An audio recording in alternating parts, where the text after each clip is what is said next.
جو اپنی مخلوق کی خبر رات دن صبح و شام ہر آن ہر لمحہ ہر گھڑی رکھتا ہے، ایک سیکنڈ کے لیے بھی اپنی مخلوق سے اللہ پاک غافل نہیں ہوتے۔ تو 1000 مرتبہ اسے بھلا، وہ ایک مرتبہ بھی تجھے اپنی نعمتوں سے محروم نہیں کرتا۔ شکوے کرو، دین الہی کا مقابلہ کرو، احکامات خدا بندی کے مقابلے میں عداوت اور سازشیں کرو، اسے اچھی طرح سے علم ہوتے ہوئے پھر بھی وہ اتنا بڑا کریم ہے، سب کو پیٹ بھر کے کھلاتا ہے۔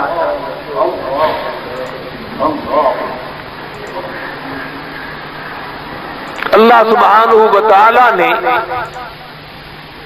دنیا کے اندر جن لوگوں کی آخری حالت بنے گی اس کو ذکر فرمایا جو بعض لوگوں کو حاصل ہوگی، بالخصوص صحابہ کرام رضوان اللہ تعالی علیہ مجمعین کی جماعت، چونکہ یہی ہیں وہ لوگ جنہوں نے پیغمبر کے اشاروں کو بھی پورا کر دکھایا۔ نماز کا حکم ملا تو اس کی پیروی اس طرح پہ کی، گردن کٹ گئی نماز نہ توڑی، 13 کے قریب زخم آئے ہیں محمد عربی صلی اللہ علیہ وسلم کے ادنا صحابی اور اعلی صحابی، کتنی صحابہ کو زخم آئے ہیں مگر نماز نہیں توڑتے۔ ہمیں تو مکھی اور مچھر نماز نہیں پڑھنے دیتا، عادت بن گئی کہ نماز میں ہمیں اپنے گھریلو دھندے یاد آتے ہیں،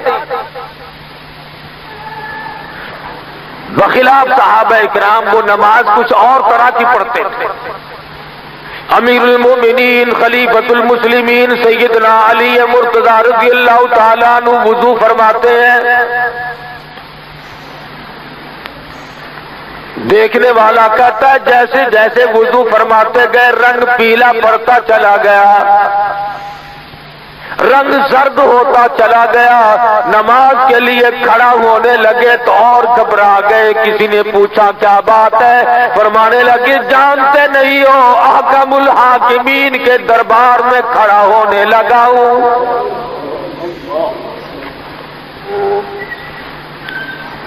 سیدنا حسین رضی اللہ تعالیٰ عنہ وضو فرماتے ہیں، وضو فرمانے کے بعد مسجد میں داخل ہونے کا ارادہ رکھتے ہیں۔ راوی کہتا ہے سیدنا حسین مسجد میں داخل ہوتے وقت چکر کھا کر زمین پہ بیٹھ گئے۔ کسی نے پوچھا کیا بات ہے؟ طبیعت کیوں گھبرا گئی؟ فرمانے لگے دربار الہی ہے، ڈرتا ہوں اس میں داخل رہتے ہوئے کوئی بے ادبی نہ ہو جائے۔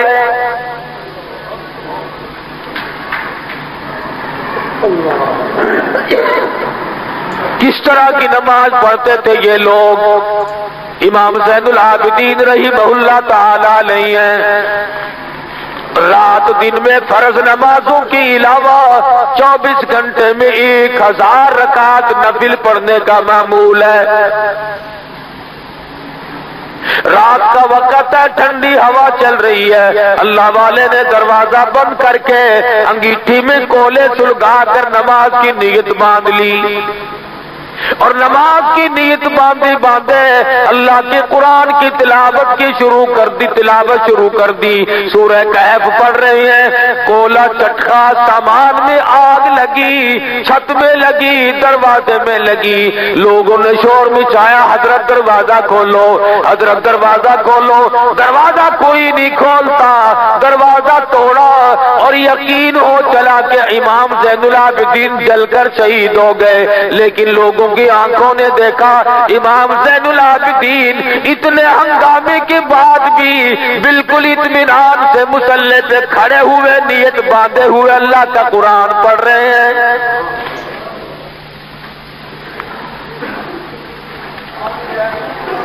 سیدنا حسین رضی اللہ تعالیٰ عنہ کا بیٹا ہے، فاطمہ الزہرا رضی اللہ تعالیٰ عنہ کا پوتا ہے، علی مرتضیٰ رضی اللہ تعالیٰ عنہ کا پوتا ہے۔ نماز ایسی پڑھتا ہے، لوگوں نے انتظار کیا، اطمینان سے نماز ختم فرمائی۔ لوگوں نے کہا حضرت جی سامان جل گیا، چھت جل گئی، آپ نے نماز ختم نہ کی۔ فرمانے لگے او لوگوں، جس آگ کو مٹی بجھا دے، جس آگ کو پانی بجھا دے، میں اس آگ کی فکر کیا کروں جسے لوگ بجھا دے۔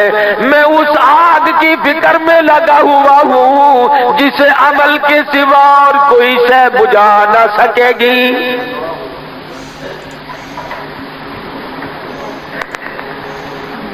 کس طرح کی نماز پڑھتے تھے یہ حضرات، چاہے ان کو کتنی زحمت کا سامنا کرنا پڑا، کتنی تکلیفیں اٹھانی پڑی، صحابہ کرام کبھی نماز قضا نہیں ہونے دیتے تھے۔ سیدنا عبداللہ بن ام مکتوم رضی اللہ تعالی عنہ نابینا صحابی ہے مدنی کریم صلی اللہ علیہ وسلم کا۔ وہ نابینا بھی کتنا خوش نصیب ہوگا جس کا ہاتھ پکڑ کر قبلہ رخ سرکار مدینہ خود کھڑا کرتے ہیں۔ ایک جنگ میں تشریف لے گئے، جہاد میں تشریف لے گئے، اپنے مسلح پہ عبداللہ بن ام مکتوم کو کھڑا کر کے گئے، میرے بعد میرے مسلح پہ کھڑے ہو کے نماز پڑھانا۔ حضور علیہ السلام کی خدمت عالیہ میں حاضر ہوا صحابی، عرض کیا یا رسول اللہ صلی اللہ علیہ وسلم، میرا گھر دور پڑتا ہے، نماز کے لیے آتے ہوئے ٹھوکریں لگتی ہیں، ٹکریں لگتی ہیں، پریشان ہوتا ہوں، کیا آپ مجھے گھر میں نماز پڑھنے کی اجازت دیتے؟ رحمت للعالمین صلی اللہ علیہ وسلم نے ارشاد فرما دیا جاؤ تم اپنے گھر میں نماز ادا کر سکتے ہو، معذور ہو، محتاج ہو۔ صحابی اٹھ کے بڑے خوش ہوتے ہوئے واپس گئے، ہی اجازت مل گئی۔ صحابی ابھی اپنے گھر بھی نہیں پہنچا کہ آسمان سے جبریل امین تشریف لے آئے اور اللہ پاک کا پیغام پہنچایا، یا رسول اللہ، اللہ پاک یوں فرماتے ہیں آپ نے عبداللہ بن ام مکتوم کو گھر میں نماز پڑھنے کی اجازت دے دی، معذور محتاج نابینا صحابی کو گھر میں نماز پڑھنے کی اجازت عطا فرما دی۔ او کالی کملی والے، ایسے ہی لوگوں کی وجہ سے دوسروں کی نماز قبول کی جاتی ہے۔ ان لوگوں کی وجہ سے جن کو آپ نے گھر میں نماز کی اجازت دی، ایسے لوگوں کی برکتوں سے اوروں کی نماز قبول ہوتی ہے۔ رحمت دو عالم صلی اللہ علیہ وسلم نے عبداللہ بن مکتوم کو راستے سے واپس بلایا اور بلا کے فرمایا عبداللہ اذان سنتے ہو؟ عرض کیا ہاں یا رسول اللہ سنتا ہوں۔ ارشاد فرمایا پھر تو تمہیں مسجد میں آنا ہی پڑے گا۔ اللہ میاں نے یہ بات گوارا نہ کی کہ حضور کا ادنا صحابی، محتاج صحابی بھی جماعت کے بغیر گھر میں نماز ادا کر لے۔ ارے اس زمانے کے تو نابینا بھی کتنے اونچی شان کے مالک تھے۔ مدینے پاک میں اللہ پاک ہر مسلمان کو مدینے پاک کی زیارت نصیب فرمائے۔ مدینے پاک میں یہودی عورت رہتی ہے، شاعرہ ہے، شعر پڑھتی ہے، حضور کی بڑی توہین کرتی ہے، گستاخی کرتی ہے، بے ادبی کرتی ہے۔ صحابہ کرام نے اطلاع کری، مدنی کریم صلی اللہ علیہ وسلم کا دل دکھا، آپ کو پریشانی ہوئی۔ مغرب کی نماز میں اعلان فرمایا کون ہے جو اس یہودی عورت کو قتل کرے؟ کون ہے جو میری توہین کرنے والی، بے عزتی کرنے والی اس عورت کو قتل کر ڈالے؟ میں اس کے لیے جو قتل کرے گا جنت اور بہشت کا وعدہ کرتا ہوں۔ حضور علیہ الصلوۃ والسلام نے ارشاد فرما دیا نابینا صحابی نماز کے بعد علیحدہ کونے میں جا کے سجدے میں پڑ گیا، کہتا الہ العالمین سجدہ درمیان میں میدان میں حملہ کرنا میرے بس کا روگ نہیں، حملہ کرنا میرے بس کا روگ نہیں، تلوار چلانا میرے بس کا روگ نہیں، نیزہ چلانا میرے بس کی بات نہیں، تیر اندازی میرے بس کی بات نہیں۔ سارے صحابہ میدان جہاد میں جاتے ہیں، اپنے درجے بلند کراتے ہیں، بہشت لوٹتے ہیں، او میرے پروردگار میں محتاج صحیح، میں معذور صحیح، میں مجبور صحیح، اے اللہ یہ مجبوری بھی تیری دی ہوئی ہے، او میرے مالک کی اس عورت کا قتل تو میرے ہاتھوں نصیب کر دے۔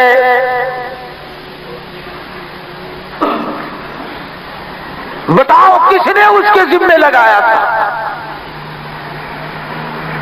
آج ہر مسلمان کہتا ہے میری کوئی ذمہ داری نہیں، مجھے کیا کرنا ہے، اپنے آپ لوگ سنبھال لیں گے اپنا کام، کوئی نماز پڑھے نہ پڑھے پرواہ نہیں، کوئی دینداری اختیار کرے یا نہ کرے پرواہ نہیں، کوئی اسلام کی قانون کی حمایت کرے مخالفت کرے پرواہ نہیں، ہمیں کیا لینا۔ ارے اس نابینا صحابی کو اس بات کا پتہ نہیں تھا جو تمہیں چل گیا۔ حضور صلی اللہ علیہ وسلم نے اشارہ بھی تو نہیں کیا کہ کوئی محتاج آدمی جا کر عورت کو قتل کرے، مطلق فرمایا، اور ظاہر ہے کہ حضور کا اعلان آنکھوں والوں کے لیے تھا، نوجوانوں کے لیے تھا، مجاہدوں اور غازیوں کے لیے تھا، لیکن تمنا اپنی اپنی اور حسرت اپنی اپنی ہے۔ نابینا صحابی سجدے میں پڑا ہوا رو رو کے دعائیں مانگ رہا ہے، جس کی علیرا الہی، اور میرے پروردگار نبی نے جنت کا وعدہ فرمایا، اس عورت کا قتل میں محتاج کے نصیب کر دے۔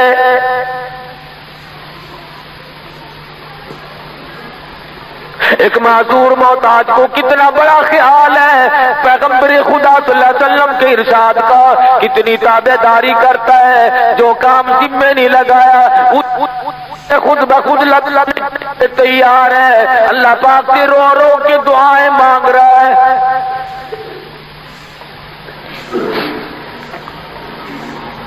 اور جو اچھے بھلے ہیں اس زمانے میں آنکھوں والے لکھے پڑھے،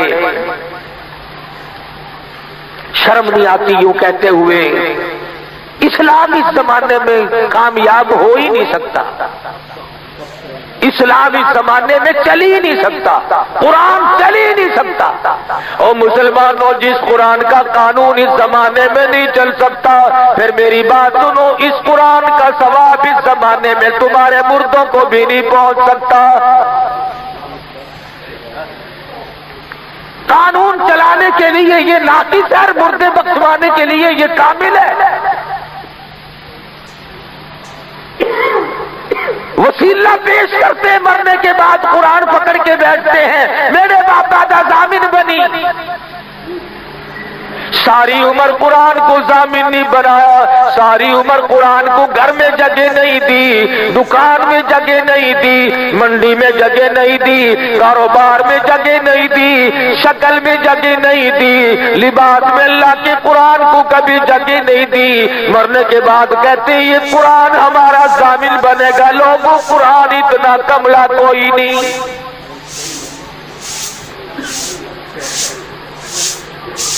جس قرآن کے قانون پہ چلا نہیں جا سکتا۔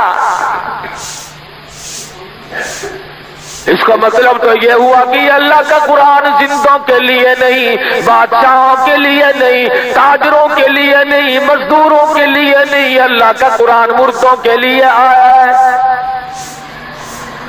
مردوں کے لیے آیا اللہ کا قرآن۔ اسے سنبھال کے رکھو، جب کوئی مر جائے تو اسے پڑھ کر کے بخش دینا، ختم کرا دینا، بس کافی ہے، قرآن تم سے راضی۔ اللہ والوں ایسی بات نہیں، یہ محتاج صحابی ہے، نابینا صحابی ہے، معذور مجبور صحابی ہے، مدنی کریم صلی اللہ علیہ وسلم کا غلام تابع دار ہے، جانثار ہے، مدینے پاک میں حضور کی مسجد میں سجدے میں پڑا ہوا رو رہا ہے اور کہتا ہے الہی اس یہودی عورت کا قتل میرے نصیب کر دے۔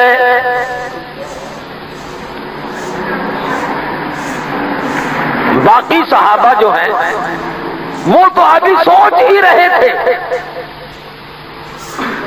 اس کے مکان کا پتہ لگائیں گے، دیکھیں گے کون سی ہے، پھر اسے قتل کریں گے۔ یہ صحابی دعا مانگ کر اللہ کا نام لے کر عشاء کی نماز پڑھ کے تلوار لے کے نکل گیا اور مکان پہ جا پہنچا، مکان کی دیوار پھلانگ کر اندر داخل ہو گیا، دیکھا سو رہی ہے۔ ارے اگر یہ ڈر نہ کیا کہ شاید مجھے دیکھ لے گی تو مارے گی، اور کوئی آدمی ہوگا وہ مجھے قتل کر دے گا، کہتا ہے میری ٹکڑے ہو جائیں پر مدنی کریم کی زبان نکلی ہوئی مجھے نصیب ہو جائے۔ حضور کی زبان سے جو بات نکلی مجھے وہ مل جائے، میں اس کا مستحق اور حقدار بن جاؤں۔ آخر یہ لوگ یوں ہی کملے تو نہیں تھے جنہوں نے اپنی جانوں کی چھلنی کرا لی۔ شیخ العربی والعجم حضرت مولانا سید حسین احمد صاحب مدنی رحمت اللہ علیہ خالق دین حال کراچی میں کھڑے ہیں، فتویٰ دیا مولانا نے۔ انگریز کا زمانہ ہے، انگریز کی فوج میں بھرتی ہو کر ترک مسلمانوں پہ گولیاں چلانا حرام ہے۔ آج وہ لوگ بھی دیندار بنے پھرتے ہیں، مسلمان بنے پھرتے ہیں، جنہوں نے اللہ کی کعبہ پر، خدا کے گھر پہ، بیت اللہ پہ گولیاں چلائی۔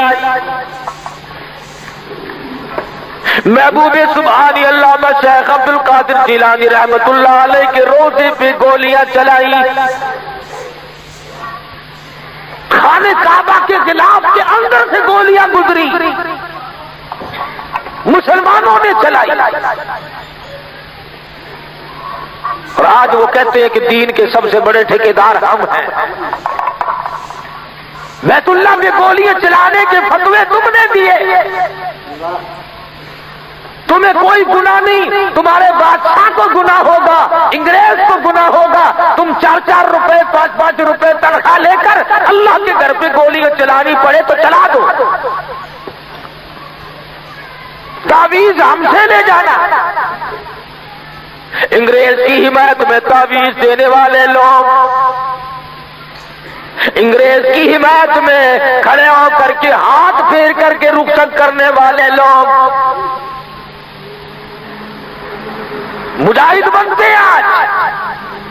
ارے فتوے تو یوں دیا کرتے ہیں، مولانا مدنی رحمہ اللہ نے فتویٰ دے دیا انگریز کی فوج میں بھرتی ہونا حرام ہے۔ خالق دین حال میں انگریز افسر ہے، لوگ بڑے بڑے سیشن جج بیٹھے ہوئے ہیں، مولانا محمد علی جوہر، مولانا شوکت علی جوہر موجود ہے، بڑے بڑے بزرگ ہیں، حضرت مدنی رحمت اللہ علیہ پیش ہوئے۔ انگریز افسر کہتا مولانا کیا آپ نے یہ فتویٰ دیا تھا؟ اور کوئی ملا ہوتا تو کہتا او جی میرا مطلب ہی نہیں سمجھے، ڈر جاتا، جھیپ جاتا، جھک جاتا۔ مگر یہ شیخ العربی والا جم ہے جس نے صحابہ صفہ کے چبوترے پہ بیٹھ کر روزہ اقدس کی جالیوں کی چھاؤں میں بیٹھ کر 18 برس تک کالی کملی والے کی حدیث پڑھائی، تنخواہ لے کر نہیں۔ کبھی یہ کہتے ہو ساڈا منڈا بھی 3 سال ہو گئے مدینے میں ہے گا، پیسے کما کر کے نہیں، تنخواہ لے کر کے نہیں، وظیفہ لے کے نہیں۔ خود حضرت نقشہ حیات میں لکھتے ہیں 1 چھٹاک مصری کی دال پانی میں ابال کر 11 آدمی پی کے گزارا کرتے تھے۔ 1 چھٹاک مصری کی دال۔ قرآن عزیز نے انہی چیزوں کو مد نظر رکھتے ہوئے ارشاد فرمایا یا ایھا الذین آمنوا کونوا قوامین بالقسط اے ایمانداروں، اور نبی کا کلمہ پڑھنے والوں، اپنے دلوں میں نبی کی غلامی کا دم بھرنے والوں، اپنے آپ کو نبی کا امتی سمجھنے والوں، کونوا قوامین بالقسط شہداء للہ۔ فرمایا تم لوگوں میں انصاف کرنے کے لیے بھیجے گئے ہو۔ وَلَا يَجْرِمَنَّكُمْ شَنَآنُ قَوْمٍ عَلَىٰ أَلَّا تَعْدِلُوا اعْدِلُوا هُوَ أَقْرَبُ لِلتَّقْوَىٰ وَاتَّقُوا اللَّهَ۔ فرمایا عدل اور انصاف اتنی بابرکت ہے، ایسا انصاف کیا کرو جس کی دنیا میں نظیر نہ ملے۔ سیدنا فاروق اعظم کے زمانے میں بحرین سے کچھ توری آ گئی، آپ نے فرمایا کوئی تقسیم کر دے، یہ خوشبو تقسیم کر دی جائے۔ حضرت عاتقہ عمر فاروق کی گھر والی رضی اللہ تعالیٰ عنہ فرمانے لگی، کہنے لگی لاؤ میں تقسیم کر دوں۔ فرمایا نہیں نہیں، اپنے حصے سے زیادہ جو تیرے ہاتھ کو خوشبو لگے گی وہ تیرے بالوں کو ہاتھ لگ جائیں گے۔ میں نہیں چاہتا عمر فاروق کے گھر میں حصے سے زیادہ ہاتھ کو لگی ہوئی خوشبو بھی کیوں آ جائے۔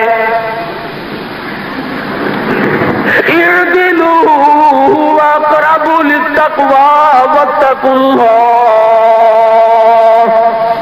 عدل کے قریب رہو، وہ تقوی کے زیادہ نزدیک ہے۔ واتقوا اللہ، اللہ سے ڈرو۔ ان اللہ خبیر بما تعملون، اللہ پاک تمہارے ہر عمل کو اچھی طرح سے دیکھ رہے ہیں۔ تم اپنے ماتحتوں کے ساتھ کیسا برتاؤ کرتے ہو، اپنے ہم شریک کاروبار کے شریک والوں کے ساتھ تمہارا کیسا دھندا ہے۔ وعد اللہ الذین آمنوا وعملوا الصالحات لهم مغفرۃ واجر عظیم۔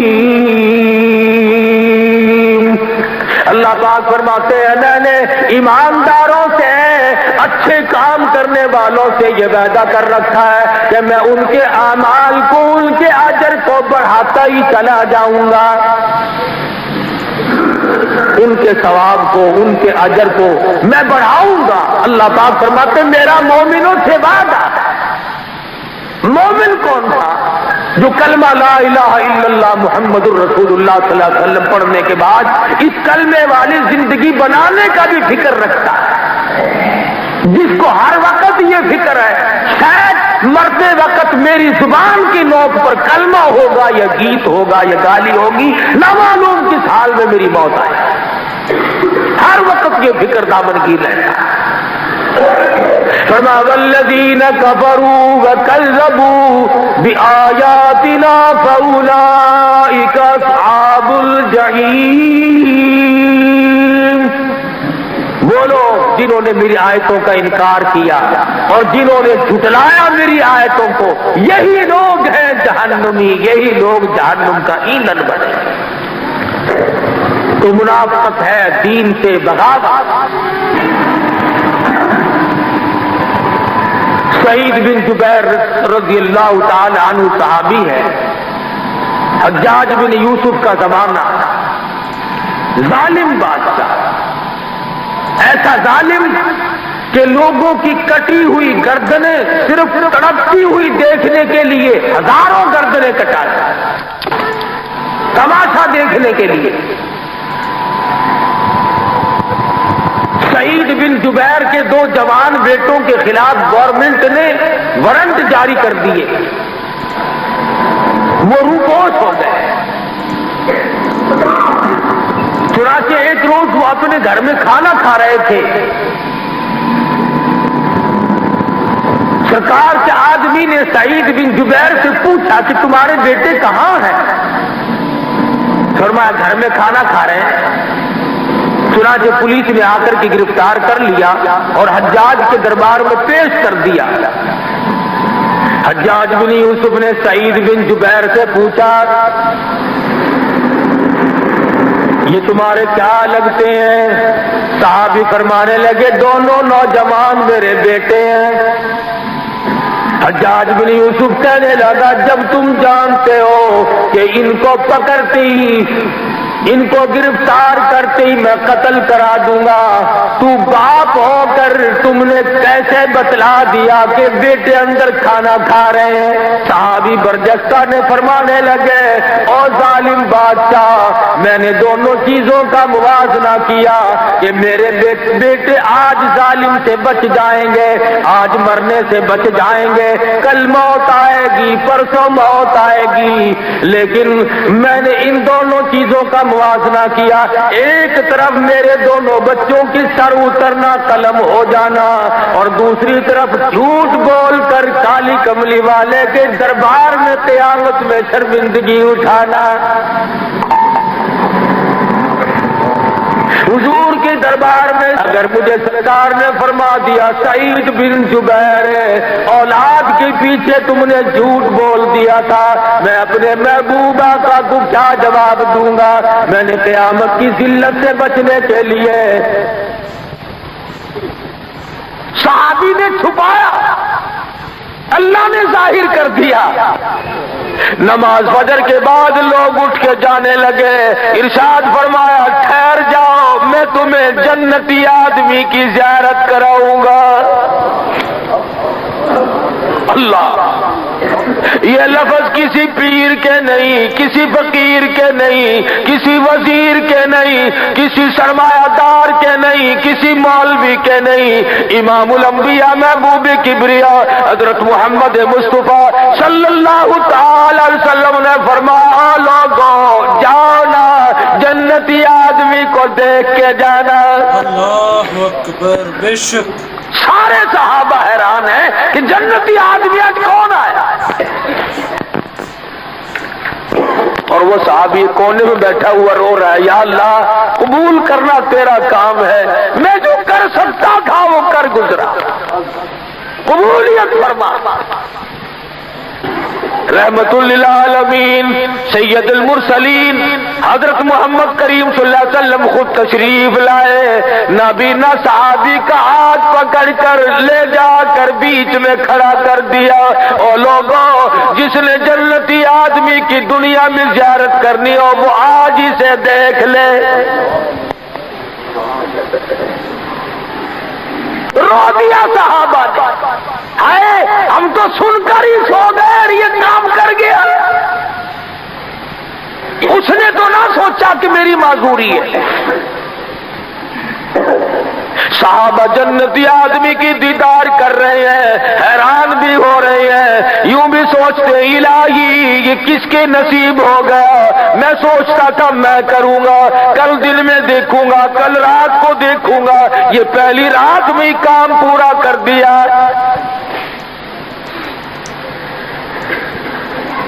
ایک ہمارا زمانہ ہے، لیل پور میں ایک مولوی صاحب تقریر کر رہا تھا، برابر میں کھڑا ہو کر کے ایک آدمی کہنے لگا جس نے رسول اللہ صلی اللہ علیہ وسلم کو دیکھنا ہو وہ اسے دیکھ لے۔ کتنی بڑی گستاخی، کتنی بڑی بے ادبی۔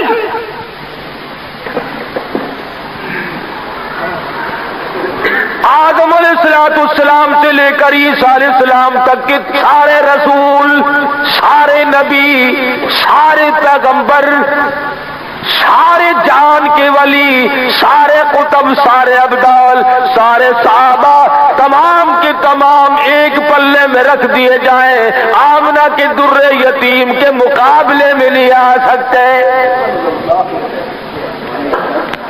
آئے کیسے؟ یہ باتیں اس لیے کرتے ہیں کہ ہم نے حضور کی زیارت نہیں کی۔ خام میں بھی اگر زیارت ہو جاتی خدا کی قسم مزہ آ جاتا۔ ہاں کبھی ایسا ہوتا ہے، مولانا مظفر حسین کاندلی ہے رحمت اللہ تعالی علیہ، پانی پت سے پیدل چلے، درمیان میں ایک بستی آئی، اس میں قیام کر لیا، ٹھہر گئے، مسجد کو دیکھا، پتے بھرے پڑے ہیں، کوڑا ہے، کرکٹ ہے، مسجد میں جھاڑو دینے والا کوئی نہیں۔ بڑا خوش نصیب ہے وہ آدمی جس کو مسجد کی خادمیت مل جائے۔ آج اس کو تو لوگ ناز سمجھتے ہیں، میں ڈی سی کا بھنگی ہوں، میں ایس پی کا بھنگی ہوں، میں کمشنر کا خادم اور چپڑاسی ہوں، میں گورنر کاردلی ہوں، میں صدر مملکت کاردلی ہوں۔ ارے کتنا کمال کا وہ آدمی جس کو اللہ میاں اپنے گھر کاردلی بنا لے، خدا جس کو اپنے گھر میں قبول فرما لے۔ یہ جو تم مسجد میں بیٹھتے نہیں، تم یوں نہ سمجھو کہ ہم نہیں بیٹھتے، اللہ نہیں بیٹھنے دیتا کہ جاؤ تم اس قابل ہو کہ تھوڑی دیر میرے گھر پہ آؤ۔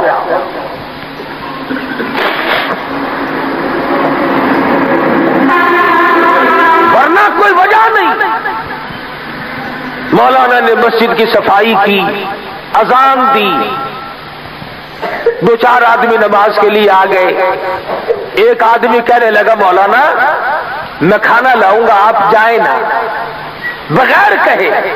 یہ تو آج ہمارا زمانہ ہے نا، نماز کا سلام پھر کے اعلان ہوتا ہے، روٹی لانا مسافر ہے، بہشت پلے باندھ رکھی ہے میں سب کو دے کے جاؤں گا۔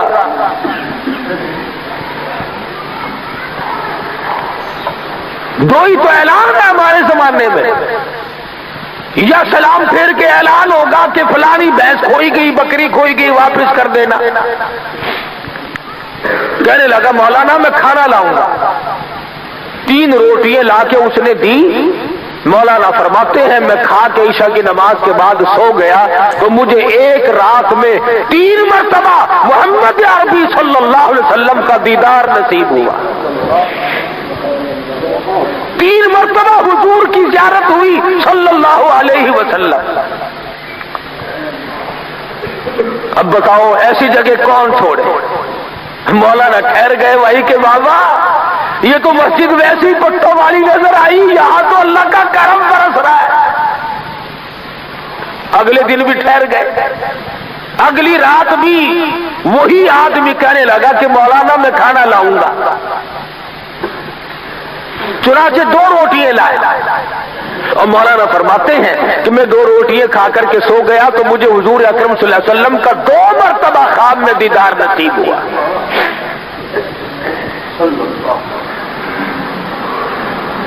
تیسرے دن مولانا فرماتے میرا وہاں سے جانے کو جی نہ کرے، جاؤں کیسے؟ جہاں اتنی بڑی دولت ملتی ہو اس جگہ کو کون چھوڑے؟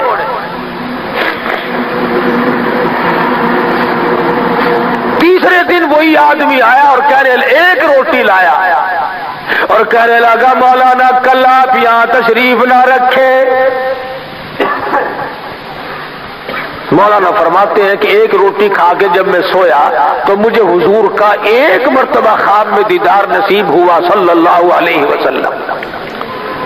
اب میری سمجھ میں یہ بات آ گئی کہ یہ مسجد کی برکت نہیں، یہ اس بستی کی برکت نہیں، یہ تو اس کی روٹیوں میں کوئی برکت ہے۔ 3 کھائی تو 3 مرتبہ، 2 کھائی تو 2 مرتبہ، 1 کھائی تو 1 مرتبہ حضور کا دیدار نصیب ہوا صلی اللہ علیہ وسلم۔ یہ تو اس کی روٹی میں کوئی برکت۔ مولانا فرماتے ہیں کہ جب اس نے یہ کہا کہ حضرت کل کو نہ ٹھہرے آپ، میں نے ہاتھ پکڑ لیا اور پوچھا اگلے دن کہ بھئی ایسا تو کیا نیک عمل کرتا ہے جس کی بنا پر میں جتنی تیری روٹی کھائی اتنی اللہ کے نبی کی زیارت کی؟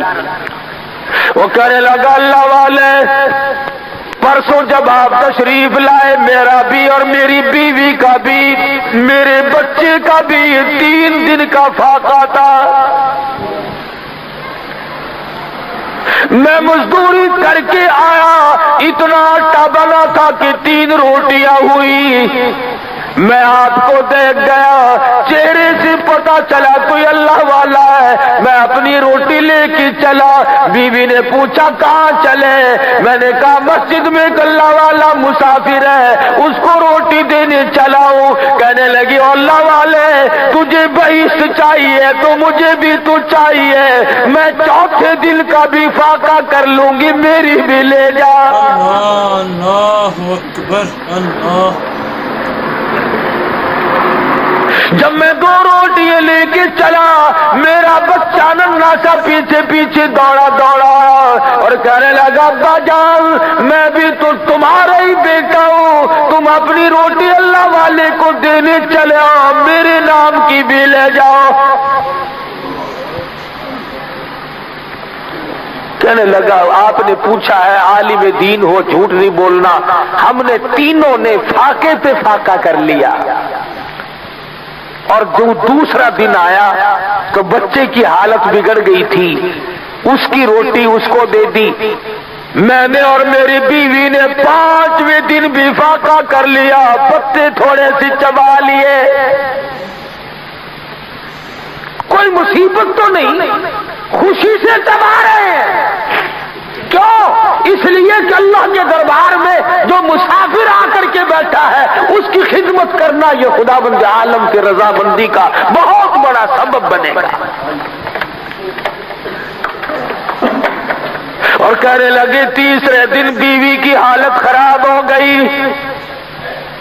اس کی نام کی بھی روٹی اسے دے آیا ہوں، اور کل کو میرا 6واں دن ہو جائے گا، مجھے اپنے اوپر بھی اعتبار نہیں، کل کو کہیں میرا قدم نہ پھسل جائے، اس لیے میں نے کہا ہے کہ کل آپ تشریف نہ رکھیں۔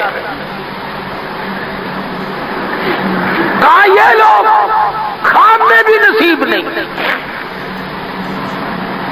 ان حضرات کو کم سے کم خواب میں تو حضور صلی اللہ علیہ وسلم کا دیدار ہوتا تھا۔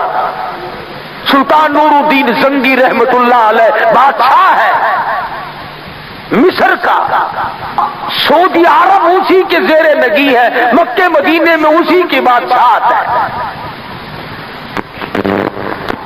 انگریز نے 2 ایلچی بھیجے، 2 جاسوس بھیجے کہ جاؤ مدینے پاک میں جا کر خوب خیرات کرو، سخاوت کرو، لوگوں کو پانی پلاؤ، ستو پلاؤ، بھوکوں کو کھانا دو، ننگوں کو کپڑا دو ہماری طرف سے، اور تم کہیں شہر سے دور سے نقب لگاؤ، زیر زمین سرنگ بناؤ، گنبد خضرا میں سے مدنی کریم صلی اللہ علیہ وسلم کا جسم اقدس نکال کے لاؤ،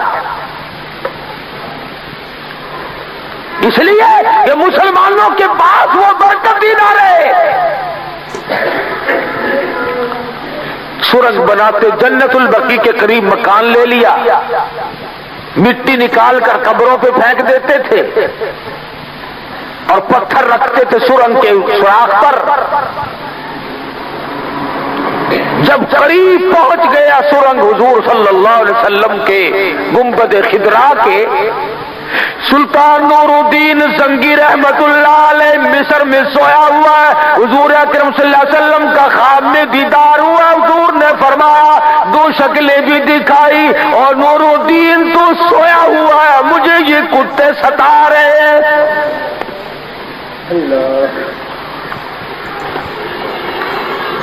بادشاہ اٹھا، گھبرایا، استغفار کی، توبہ کی، نفل پڑے، اللہ اللہ کرتا پھر سو گیا کہ میرے گناہ مجھے شاید دکھائی دیے ہیں۔ پھر مدنی کریم صلی اللہ علیہ وسلم کا خواب میں دیدار ہوا، اور وہی 2 آدمی دکھائے گئے کہ اے نور الدین تو سویا ہوا اور مجھے یہ کتے تنگ کر رہے ہیں۔ پھر گھبرا کے اٹھا اور یہی کہا کہ میں خدا جانے کیا بننے والا ہے۔